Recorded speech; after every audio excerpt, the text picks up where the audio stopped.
एक चीज बहुत ध्यान से सुनना कि आखिरी के जो दिन बचे हुए हैं उसके अंदर इस बात से कोई फर्क नहीं पड़ता कि आपने साल भर कितना पढ़ा हो, आपने आखिरी के दिनों में कितना पढ़ा हो, आपने आज कौन सा चैप्टर क्या हो। सिर्फ एक चीज से फर्क पड़ता है जो आपके स्कोर को डिटरमाइन करेगा, वो ये है कि आपका रिवीजन कितना स्ट्रांग है।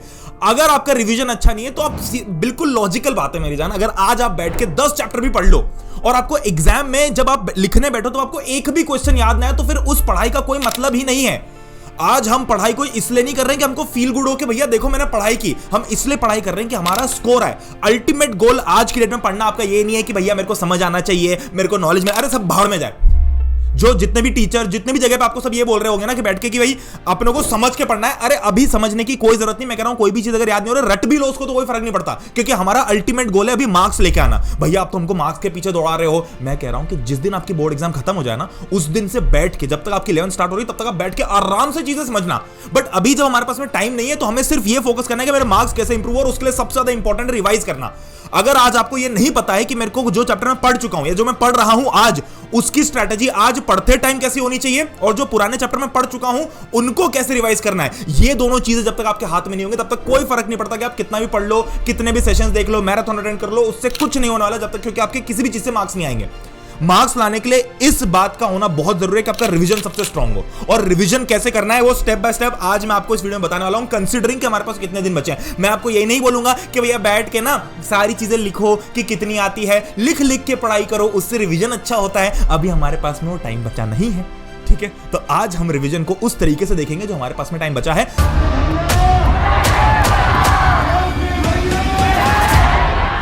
Alright, what's going on my listening people out there? Welcome to the classiest channel for class 10th on YouTube. बिल्कुल सेंसिबल लॉजिकल काम का वीडियो होगा, कोई भी ऐसे हवा हवाई बातें नहीं करूंगा। ये नहीं बोलूंगा कि भैया देखो वन शॉट है, डे 1 पे ऐसा कर लो, डे 2 पे वैसा कर लो, डे 9 पे वैसा कर लो, डे 15 पे ऐसा कर लो, ओ हो गई एग्जाम बहुत अच्छे से, वेरी गुड। इतना ऐसा ना तो भैया किसी के टॉपर मार्क्स आया था तो टॉपर ऐसा क्या अलग करता है, ये टॉपर से हमको नहीं सीखना। देखो ये सबसे बड़ी बात होती है भैया कि टॉपर जैसा करता ना वैसा मैं कर लेता हूं। हमको टॉपर बनने का एम जरूर करना है, बट टॉपर जैसा कर रहा है वैसा आप इसलिए नहीं कर सकते क्योंकि टॉपर साल भर से पढ़ रहा है ना। हमारे पास में वो हमने साल भर तो वेस्ट कर दिया, तो ऑब्वियसली बात है कि जो वो आखिरी टाइम में कर रहा होगा वो थोड़ा सा अलग होगा एज कंपेयर टू जो हमें करना है। तो सारे बच्चों को ये चीज बिल्कुल आंख बंद करके फॉलो करनी है कि भैया हम टॉपर रिवीजन टेक्निक क्या फॉलो करने वाले हैं। सबसे पहली चीज विदाउट वेस्टिंग एनी टाइम, कि भाई सबसे बड़ी प्रॉब्लम ये होती है कि हम सब पढ़ लेते हैं फिर भी याद नहीं होता, ये सबसे बड़ी समस्या है। फिर लगता है कि भैया मैं तो सब कुछ भूल गया, एग्जाम हॉल में जाके हम ब्लैंक हो जाते हैं, हमको कुछ समझ नहीं आता। या फिर जब मैं आज पढ़े हुए चैप्टर को जब 4 दिन बाद भी खोल के देखता हूं तो मेरे को लगता है भैया मुझे तो कुछ भी याद नहीं है, तो एग्जाम में जाने का वैसे ही कॉन्फिडेंस खत्म हो जाता है। फिर और हमको लगता है भैया रिवीजन का टाइम कहां है, रिवीजन का टाइम तो है ही नहीं क्योंकि भैया हमको तो दिन भर पढ़ना है, तो रिवीजन कब करेंगे। ये तीनों प्रॉब्लम्स आपके सॉल्व करवाऊंगा मैं आज। सबसे पहले सॉल्यूशन पे जंप करने से पहले एक्चुअल प्रॉब्लम समझ लेते हैं कि प्रॉब्लम क्या है। देखो प्रॉब्लम ये है ना कि हम क्यों कोई भी चीज भूल जाते हैं, क्योंकि हम सिर्फ या तो रीड कर रहे हैं रिवीजन के नाम पे, जो मैं पहले आपको बता चुका हूं। फॉर एग्जांपल मैंने कोई भी चैप्टर पढ़ा, कोई भी टॉपिक पढ़ा और मैं क्या कर रहा हूं उसको बैठ के ना सिर्फ वापस से रीड कर रहा हूं। जैसे कि मैंने भैया ये क्वेश्चन पढ़ा या फिर ये वाला कांसेप्ट पढ़ा, मैं बैठ के सिर्फ इसको रीड कर रहा हूं। अगर आप बार बार अपनी आंखों का ही यूज करके रीड करोगे तो उससे कोई फर्क नहीं पड़ेगा। तो सबसे बड़ी प्रॉब्लम ये है। दूसरा कि भैया हम सब कुछ इक्वली इंपॉर्टेंट समझते हैं कि यार हमको सारे टॉपिक्स, सारे चैप्टर्स, हर एक हेडलाइंस इक्वली याद रखनी है, वो सबसे बड़ा ब्लंडर है।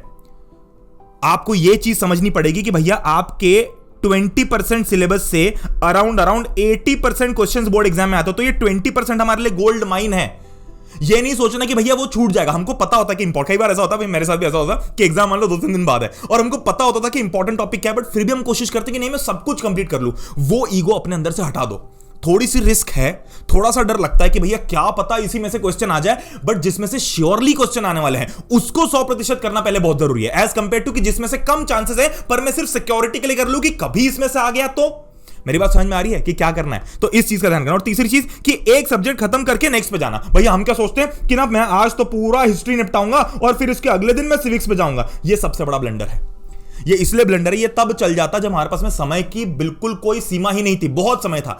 आज की डेट में अगर हम एक दिन में सिर्फ एक सब्जेक्ट कर ले कि भैया आज ना मैं हिस्ट्री उठा लेता हूं या फिर मैं आज सिर्फ एक चैप्टर उठा लेता हूं और उस चैप्टर को पूरा कंप्लीट करूंगा, तो ये सबसे बड़ा ब्लंडर है। क्योंकि आपके दिमाग को आप समझो, आपका दिमाग इस तरीके का एक स्टैक है, आपने उसके अंदर चीजें भरी।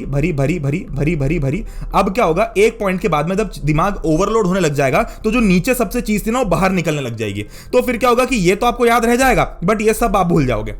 तो इसलिए हमको ये मेक श्योर करना है कि जो नीचे वाले लेवल की चीजें ये सारी हमको याद रहें।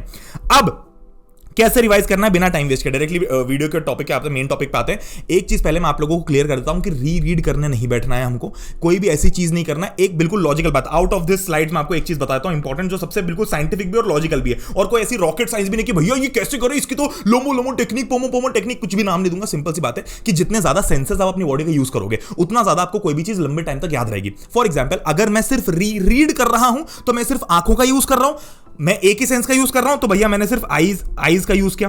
अगर मैं रीड करके बोल भी रहा हूं तो भैया मैं अपने दूसरे सेंस, स्पीकिंग वाला जो मतलब बोलने का जो सेंस है, मैं उसको भी यूज कर रहा हूं, टंग को भी यूज कर रहा हूं। अगर मैं टच करके पढ़ रहा हूं वो भी एक बेनिफिट है, ठीक है। तो जितने ज्यादा सेंसेस हम यूज करते हैं, अगर हम हियरिंग, क्या होता है जब हम बोलते हैं तो बोलते बोलते हम सुनते भी हैं, तो हम जितने ज्यादा सेंसेस का यूज करेंगे उतनी ज्यादा कोई चीज हमको याद रहेगी। मुंह बंद करके, बहुत सारे बच्चे ऐसे होते हैं जिनको ऐसा लगता है कि भैया मैं मुंह बंद करके पढ़ूंगा तो आपको याद हो जाता, तो एक वो भी टेक्निक आप वो भी फॉलो कर सकते हो जैसी आपकी इच्छा हो। या फिर कुछ बच्चे ऐसे होते हैं जिनको बोल के पढ़ना पसंद है, मैं उनमें से जिनको बोल के पढ़ना पसंद था, बट सिर्फ 12th क्लास के अंदर मेरे टीचर ने मेरे को सिखाया था कि अपनी टंग को जब आप अपर पैलेट पे से अपर पैलेट पे रोक के रखते हो और फिर कोई चीज याद करते हो हमिंग करके, तो आपको याद हो जाती है। अब देखो, इनकी कोई भी ऐसी साइंटिफिक बैकिंग हो ना हो उससे कोई फर्क नहीं पड़ता, हमको जिससे याद होता है हमको वो फॉलो करना है। भैया अगर मेरे को ऐसा लगता है कि मैं बिना बोले अच्छे से पढ़ पा रहा हूं तो बहुत अच्छी बात है।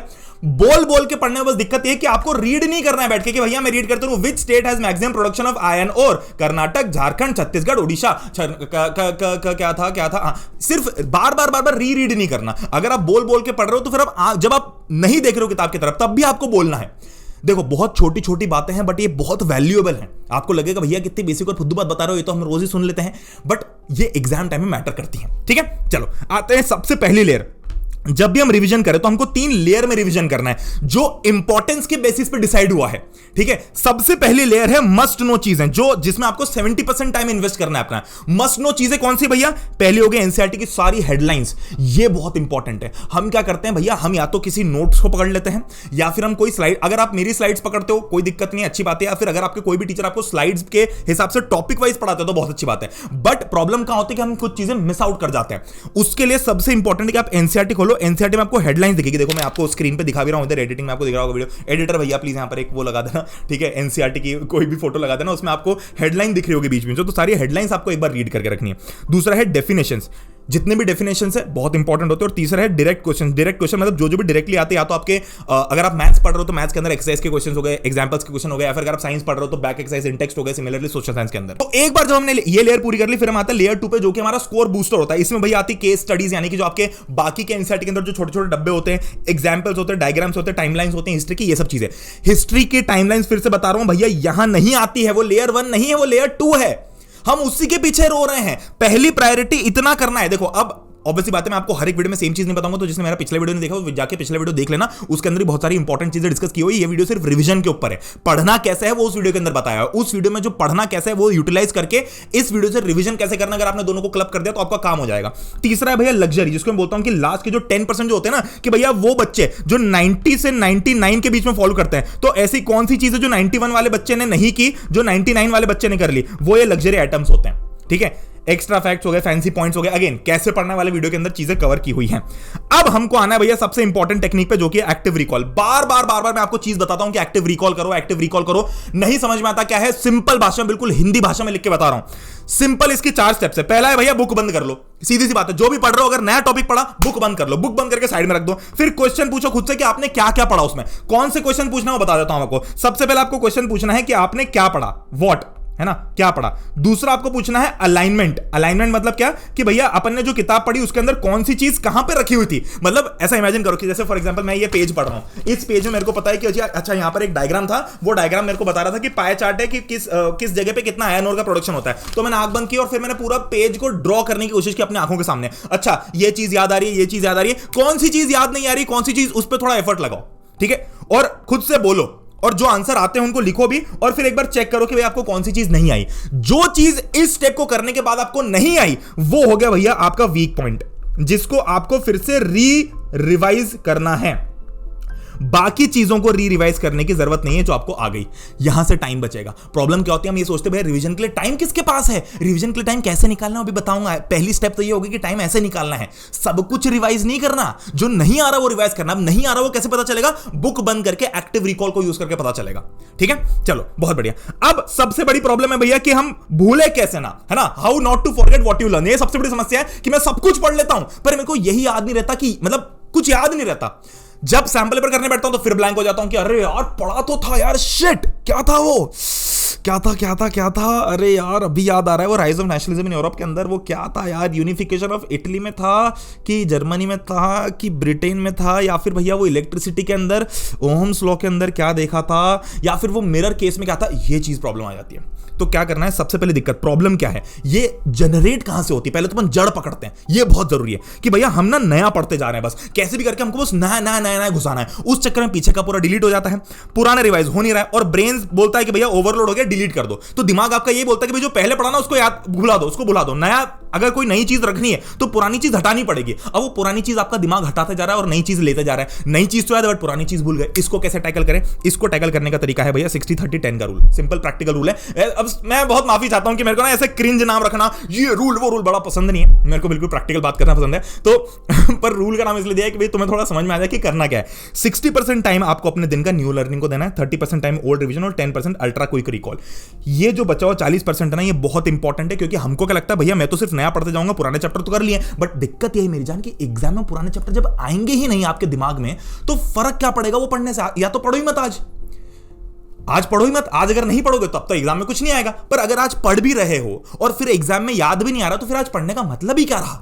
तो जब आप आज 60% टाइम, हमको लगता है भैया नहीं मैं ना ऐसा करता हूं, मैं ना सबसे बड़ी गलती ये करते हैं कि भैया मैं 90% टाइम नया पढ़ता हूं और 10% टाइम रिवीजन में लगाता हूं। अरे मेरी जान, अगर आप ये करने बैठोगे ना तो 10% करके पहली बात तो आपको टाइम मिलेगा नहीं, दूसरी बात कि आप सब चीजें भूलते चले जाओगे कि आप 10% में कितना रिवाइज करोगे। अब तुम बोलोगे भैया कि मैं कौन से दिन कौन सा चैप्टर रिवाइज कर रहा हूं, वो प्लानर भी आपको बता देता हूं। ठीक है, सबसे पहली चीज टॉपर्स का जो जनरली टॉपर क्या गलत करते हैं, मतलब क्या सही करते हैं, ठीक है, और हम क्या गलत करते हैं कि टॉपर रिकॉल करते हैं रीडिंग करने के बजाय, सिलेक्शन करते हैं कंप्लीशन करने के बजाय, और डेली रोटेशन करते हैं बजाय कि मैं एक सब्जेक्ट एक दिन में करूं। अब स्टेप बाय स्टेप हम प्रोसीजर देख लेते हैं कि भैया हमको रिवाइज कैसे करना है। सबसे पहली चीज कि हमको सारे सब्जेक्ट्स को कैसे मैनेज करके चलें। भैया आपको यह डिसाइड करना है कि आपको दिन के 3 स्लॉट में 3 सब्जेक्ट, रोज आपके 3 सब्जेक्ट लगने चाहिए। रोज आपके 3 सब्जेक्ट लगने चाहिए। फिर से बता रहा हूं, रोज आपके 3 सब्जेक्ट लगने चाहिए, मिनिमम 2 तो लगने ही चाहिए। 1 subject a day will kill you, 1 subject a day will kill you. एक दिन में एक सब्जेक्ट कतई ही नहीं करना है, एक दिन में एटलीस्ट 2 सब्जेक्ट करना है। हमको अपने दिमाग को एक भी दिन ऐसा ट्रेन नहीं करना है कि हम सिर्फ एक ही दुनिया में जी रहे हैं। हमारे दिमाग को कॉन्स्टेंटली लगना चाहिए कि 2-3 दुनियाएं हैं अलग अलग जिनको मेरे को कोप अप करके चलना है। तो उस चीज का बहुत ध्यान रखना। अभी जो हमारी सबसे बड़ी समस्या है कि रिवाइज करने का टाइम कैसे निकाले। भैया आप बोलते रहे हो कि 40% टाइम आप रिवीजन में निकाल लो, ये कर लो, बट वो टाइम निकाले कैसे। सबसे बड़ी प्रॉब्लम आपकी ये है कि आप रिवीजन को एक अलग टास्क समझते हो और उसको एक अलग बर्डन समझते हो, इसलिए आप रिवाइज नहीं कर पाते। आप रिवीजन को अपनी पढ़ाई का पार्ट कभी नहीं बनाते हो। हमने पता क्या किया, हमने ना हवा बना दिया है, रिवीजन रिवीजन करो रिवीजन करो। रिवीजन कुछ नहीं है, पढ़ना ही तो है, पुरानी चीज को पढ़ना इज रिवीजन। अब दिक्कत क्या होती है कि हमने रिवीजन को इतना हवा बना दिया है कि हमको जब भी रिवीजन हमारे दिमाग में आता है तो हमको लगता है कि इसके लिए हमको सेपरेट टाइम देने की जरूरत है और अलग से बैठ के रिवाइज करना पड़ेगा। हम ये नहीं सोचते कि हम अपनी रेगुलर जो पढ़ाई चल रही है, जो अभी मैं चैप्टर पढ़ रहा हूं, उसी को वापस रिवाइज कैसे करूं। देखो 3 स्टेप में रिवीजन होता है, मैं पहले ही बता चुका हूं आप लोगों को, भली स्लाइड्स में होना उससे कोई फर्क नहीं पड़ता, मैं आपको अपना ज्ञान बता रहा हूं। स्लाइड्स है भाड़ में, मेरे को स्लाइड से कोई फर्क नहीं पड़ता, ठीक है, ध्यान से सुनो। 3 स्टेप में रिवीजन होता है। कौन कौन सी 3 स्टेप होती है भैया, कौन कौन सी 3 स्टेप होती है। एक तो होता है भैया इमीडिएट, एक होता है इमीडिएट रिवीजन, एक होता है भैया थोड़ा सा मॉडरेटली लेट रिवीजन, जो आपके यूजुअली D3 यानी कि तीसरे दिन पे जरूरत पड़ती है। आज जो आपने चैप्टर पढ़ा उसको तीसरे दिन में कुछ आपको रिवाइज करना पड़ेगा। और तीसरा होता है लॉन्ग ड्यूरेशन वाला रिवीजन, जो आपको यूजुअली 7 से 10 दिन के बीच में करना होता है। यानी कि आज अगर मैंने कोई चैप्टर पढ़ा तो मेरे को आज के आज पहला रिवीजन उसका लगाना है। वो कैसे लगाऊं वो यहां पर बता दूंगा मैं आपको। दूसरा रिवीजन आपको करना है 3 दिन के अंदर अंदर, और तीसरा रिवीजन करना है आपको 10 दिन के अंदर अंदर। अगर आपने 10 दिन से ऊपर किसी भी चैप्टर को छोड़ दिया या 12 दिन से ऊपर किसी भी चैप्टर को छोड़ दिया तो फिर दिक्कत होने लग जाती है, फिर हम भूलने लगते हैं। बट अगर मैं 10वें दिन पे या 12वें दिन से पहले ही उस चैप्टर को रिविजिट कर लेता हूं तो मैं चैप्टर कभी नहीं भूलूंगा। ठीक है, अब देखो भैया ये वाला जो इमीडिएट वाला रिवीजन है ये कैसे करें, इसके ऊपर थोड़ा सा ज्ञान दे दो। तो ये ज्ञान है भैया ये कि सबसे पहले एंड ऑफ द चैप्टर में हम 2-3 सेल्फ क्वेश्चंस बनाते हैं, खुद से क्वेश्चन बनाते हैं, कोई कहीं से पढ़ते नहीं है, खुद के क्वेश्चंस बनाते हैं कि भैया चैप्टर्स पर ने क्या पढ़ा। दूसरी चीज कि last 45 minutes of the day में हम सिर्फ रिवीजन करते हैं जो हमने आज पढ़ा। रात में हम कोई भी नया टॉपिक नहीं उठाते हैं, रात का टाइम सिर्फ और सिर्फ हमारे रिवीजन के लिए होता है। ठीक है, अब देखो बेस्ट रिवीजन मेथड बताता हूं आपको, साइंटिफिक है और सिंपल है, दोनों फॉलो कर सकते हो। पहला है भैया स्पेस रिवीजन। स्पेस रिवीजन मतलब क्या कि आपने आज को पढ़ा तो डे 1, डे 3, डे 7 और डे 14 जो चीज मैंने आपको बताई, मैंने फिर भी आपको 3 स्टेप्स में बताई क्योंकि अब हमारे पास में टाइम कम है, बट एक्चुअली जो सबसे बढ़िया तरीका है वो 4 स्टेप्स में करने का, बट अगर हमारे पास में टाइम कम है तो हम 3 स्टेप्स में भी कर सकते हैं। दूसरा है ब्लर टेस्ट। ब्लर टेस्ट क्या होता है, किसी भी टॉपिक को खोलो, देखो एक बार नजर मारो ब्लर करके, मतलब ऐसा ऊपर से, ऐसा नहीं कि बैठ के रीड करो, एक बार नजर मारो, हाँ ठीक है, बंद करो, फिर रिकॉल करने की कोशिश करो कि क्या पढ़ा। इससे क्या होता है कि फॉर एग्जांपल जो भी पेज आप उठाओगे ना, ये पेज उठाया, इसको देखा, एकदम से ऊपर से लेकर नीचे तक नजर मारी, बंद करा और सोचा कि क्या था इसमें, क्योंकि आप ये चीज पहले पढ़ चुके हो। तो ये वाला जो काम है आपके डे 3 और डे 7 वाले रिवीजन में काम आएगा। और तीसरा है टीच द वॉल मेथड। भैया ये क्या है, जब आप खुद पढ़ाते हो, भैया मेरे को क्यों 10th और 9th का सिलेबस इतने अच्छे से याद है, इतने अच्छे से कि मेरे को वर्ड टू वर्ड हर एक चीज पूरी एनसीईआरटी रटी हुई है, ऐसा क्यों हुआ, क्योंकि मैं पढ़ाता हूं। जब आप खुद पढ़ाते हो किसी को तो आपको चीजें अपने आप बेटर तरीके से याद होती हैं। तो ये बहुत जरूरी है कि लास्ट के मोमेंट पे आप खुद को किसी और को पढ़ाओ। किसी और को कैसे पढ़ाएंगे भैया, आप किसी दीवार को पकड़ लो और उसको समझाने लग जाओ। मैं क्या करता था पता है, अपनी 9th 10th में 11th 12th सिमिलरली हर क्लास में करता था। कॉलेज के अंदर मैंने सेम चीज फॉलो किया कि मैंने कोई भी टॉपिक पढ़ा, अब मैंने टॉपिक पढ़ लिया, मेरे को आगे इंटरेस्ट है ना, अब मैं क्या करूंगा, मैं अपनी जगह से खड़ा हो जाऊंगा, रूम लॉक कर लूंगा ताकि रूम के अंदर कोई घुसे ना, वरना एकदम क्रिंज लगता है। ठीक है, रूम लॉक कर लिया, अब मैं बैठ के पूरे रूम में घूम रहा हूं, मतलब बैठ के नहीं, मतलब खड़े होकर पूरे रूम में घूम रहा हूं और जो चीज मैंने पढ़ी थी उसको मैं किसी को समझा रहा हूं। ऐसा इमेजिन कर रहा हूं कि मेरे सामने 4-5 बच्चे बैठे हुए हैं, या फिर मैं दीवार को पढ़ा रहा हूं, या फिर अपने बेड की तरफ देख के, किसी दूसरी चेयर की तरफ देख के किसी और को पढ़ा रहा हूं। अब ऑब्वियस बात है, जब गेट खुला होगा तो लोगों को लगेगा भाई किसी आत्मा को पढ़ा रहा है, पक्की सी बात है। बट अगर आप खुद से पढ़ा रहे हो तो आपको समझ में आ जाए कि हाँ भाई मैं किसी और को जब पढ़ाता हूं तो आपको चीजें जल्दी याद होती है और बहुत इफेक्टिवली याद होती हैं, क्योंकि जब आप किसी और को पढ़ाते हो ना तो आप तरीके ढूंढते हो उसको और आसान करने के। मुझे पता है भैया कि 9th का साइंस का ग्रेविटेशन थोड़ा सा मुश्किल है, मुझे पता है कि 10th के अंदर जब हम rise of nationalism in Europe पढ़ते हैं तो थोड़ा सा मुश्किल है, तो मैं क्या करता हूं, मैं उसको आसान तरीके से ब्रेक डाउन करने की कोशिश करता हूं, क्योंकि मेरे को नहीं समझना है, मेरे को किसी और को समझाना है। तो मैं ये सोच के समझाता हूं कि मैं 5वीं क्लास के बच्चे को समझा रहा हूं। जब भी मैं आपको कोई चीज पढ़ाता हूं तो मैं ये नहीं समझता हूं कि तुम 10वीं में आ गए, मैं ये समझता हूं कि तुम दूसरी तीसरी क्लास के बच्चे हो, तुमको कुछ नहीं आता, तुम बिल्कुल ठस हो। ठीक है और फिर मैं उसको उस तरीके से पढ़ाता हूं। तो आपको ये समझ के पढ़ाना है कि सामने आप जिसको पढ़ा रहे हो बिल्कुल ठस है, तब आपका दिमाग जो खुद नए नए आइडियाज बनाएगा ना, क्योंकि अब क्या है कि आपके दिमाग के ऊपर रिस्पॉन्सिबिलिटी नहीं कि उसको खुद को याद करना है, आपके दिमाग पर ये रिस्पॉन्सिबिलिटी कि उसको किसी और को याद करवाना है, और उसको याद करवाने के लिए दिमाग हमेशा किसी और के लिए दिमाग में ज्यादा चलता है। ये बिल्कुल लॉजिकल, ये फैक्ट की बात है। किसी और का काम करना हो तो फट से किसी और ने पूछ लिया कि यार पढ़ना कैसे है, तो आप फट स्ट्रेटजी बताओगे। सिमिलरली थोड़े बड़े लोगों से पूछो कि यार अपने पैसों को कैसे इन्वेस्ट करते हो, तो सब लोग बहुत सारा ज्ञान पेल देंगे, खुद को नहीं करेगा, बट ज्ञान पेलने में सब नंबर 1 है। तो जो ज्ञान पेलने में नंबर 1 है तो हम भी खुद ज्ञान पेलना चालू कर दें। तो with that being said, last में इस वीडियो को समराइज करने के लिए आपको बोलना चाहता हूं कि रीड नहीं करना है बार बार एक एक चीज को। आपको ये मेक श्योर करना है कि आज जो आपने टॉपिक पढ़ा है, आज आपके पास में एक शेड्यूल बना होना चाहिए। उस शेड्यूल के अंदर हमको ये लिख के रखना है भैया कि आज जो मैंने चैप्टर पढ़ा, फॉर एग्जांपल आज कोई भी तारीख, आप 1 फरवरी को देख रहे हो, 28 जनवरी को देख रहे हो, 29 जनवरी को, फर्क नहीं पड़ता, आज मैंने ये चैप्टर पढ़ा, मान लो मैंने पढ़ा भैया फिजिक्स का चैप्टर नंबर 3, तो मेरे पास में आज ही लिखा होना चाहिए कि इसको मैं रिविजिट कब करने वाला हूं। तो इसका मैं रिविजिट करूंगा, पहला रिविजिट इसका करूंगा 4 फरवरी को, जो कि मेरा क्विक रिविजिट होगा। क्विक रिविजिट मतलब क्या कि मैं इसको 15-20 मिनट में रिकॉल करने की कोशिश करूंगा। फिर उसके बाद में मेरा एक थोड़ा डिटेल्ड रिविजिट होगा, जिसके अंदर मैं इस चैप्टर को डिटेल में वापस से करने की कोशिश करूंगा, जिसमें मैं 30 मिनट से ज्यादा नहीं लगाऊंगा। अब होगा क्या, जब आप इसको 2 बार रिविजिट कर चुके हो 10 दिन के गैप में, तो फिर आप भूल ही नहीं सकते इसको। प्रॉब्लम कहां आती है कि हम रिविजिट नहीं करते। ठीक है, तो ये थी वो रिवीजन टेक्निक जो आपको एक्चुअली और प्रैक्टिकली फॉलो करनी है। ये नहीं भैया कि डे 1 पे ये कर लिया, डे 2 पे कर लिया, ऐसा नहीं करना। आज जो चैप्टर पढ़ रहे हो उसका आज आपके उसमें दिमाग में प्लान होना चाहिए कि इसको मैं रिविजिट कब करने वाला हूं। और इस वीडियो के कमेंट सेक्शन के अंदर हर एक बच्चे को लिखना है 99% इज इजी। जब तक आपका माइंडसेट ऐसे प्रिपेयर्ड नहीं होगा कि आप खुद को यह बोल पाओ कि भैया 99% आसान है, जब तक आप उसको एक बहुत बड़े पहाड़ की तरह देखोगे तो आपको पहाड़ की तरह ही लगेगा, और जब आप उसको छोटे से खेल की तरह देखने लगोगे तो आप आसानी से उसको कवर कर लोगे। हमको ये नहीं सोचना कि जो मैं करने जा रहा हूं बहुत मुश्किल है, हमको ये सोचना बहुत ही नहीं करते क्या, नहीं आते किसी के 100 में से 100, नहीं आते किसी के 99%, नहीं आते किसी के 95% आते हैं ना। ऐसा तो नहीं कि वो कोई एलियन है, ऐसा तो नहीं कि वो कोई रॉकेट साइंस कर रहे हैं, उनके पास भी वो सेम किताब थी, सेम रिसोर्सेज थे, सेम इंटरनेट था, सेम यूट्यूब था, हर एक चीज सेम थी, फिर भी उनके मार्क्स कैसे आ गए। तो उनका एग्जीक्यूशन अच्छा था। नॉलेज तो सबके पास में वही है, आता तो तुम्हें भी वही और तुम भी वो चीज कर सकते हो। तो जब तक हमारा माइंडसेट प्रिपेयर्ड नहीं होगा कि भैया 99% आसान है, तब तक हम नहीं कर पाएंगे। तो कमेंट के अंदर अब भी हाल लिखो कि 99% is very easy for me. With that being said, आज की सभा को करते हैं समाप्त। इस वीडियो के अंदर जितनी भी चीजें मैंने बताई है, जो स्लाइड्स मैंने आप लोगों के लिए बनाई है, मैं आपको टेलीग्राम के ऊपर डाल दूंगा। टेलीग्राम चैनल प्लीज ज्वाइन कर लेना, क्योंकि उसके अंदर बहुत सारे अपडेट्स ऐसे रेगुलरली आते रहेंगे। ये भैया इस तरीके का, अगर आपको पेपर चाहिए तो फाइनल एसएल बुक है, अभी भी टाइम। अगर आप फाइनल एसएल बुक लेके उससे प्रिपेयर करना चाहते हो तो उससे प्रिपेयर कर लो, क्योंकि उसके अंदर सारे इंपॉर्टेंट क्वेश्चन दिए हुए हैं। अगर लगता है कि भैया नहीं, मेरे पास में बहुत सारी किताबें हैं, बहुत सारे रिसोर्सेज है, कोई दिक्कत नहीं, कोई पैसा इस पे स्पेंड करने की जरूरत नहीं है। अगर लगता है कि भाई मेरे को इंपॉर्टेंट क्वेश्चन चाहिए आखिरी के दिनों में, तो वो किताब ले सकते हो, नहीं तो कोई बात नहीं, ठीक है। विद दैट बीइंग सेड, मिलते हैं अगले वीडियो के अंदर। मैं आप लोगों के लिए चैनल के ऊपर ऐसी वीडियोस लेके आता रहता हूं, सब्सक्राइब करके बेल आइकन दबा देना अगर नहीं किया तो, because this is going to be the classes channel for class 10th on YouTube। क्योंकि मैं कंसिस्टेंसी के नाम पे चैनल भरने नहीं आया हूं। मैं एक वीडियो लाऊंगा 100 के बराबर लाऊंगा, और काम का वीडियो लाऊंगा। ये नहीं कि भैया बस उल्टी सीधी टेक्निक का नाम बता दिया और तुमको नचा दिया, ठीक है। मिलते हैं अगले वीडियो के अंदर। Love you all. और एक लास्ट में एक चीज बोलना चाहूंगा, अभी भी टाइम है, तू कर लेगा। किसी और को भरोसा होना हो, मुझे पूरा भरोसा है।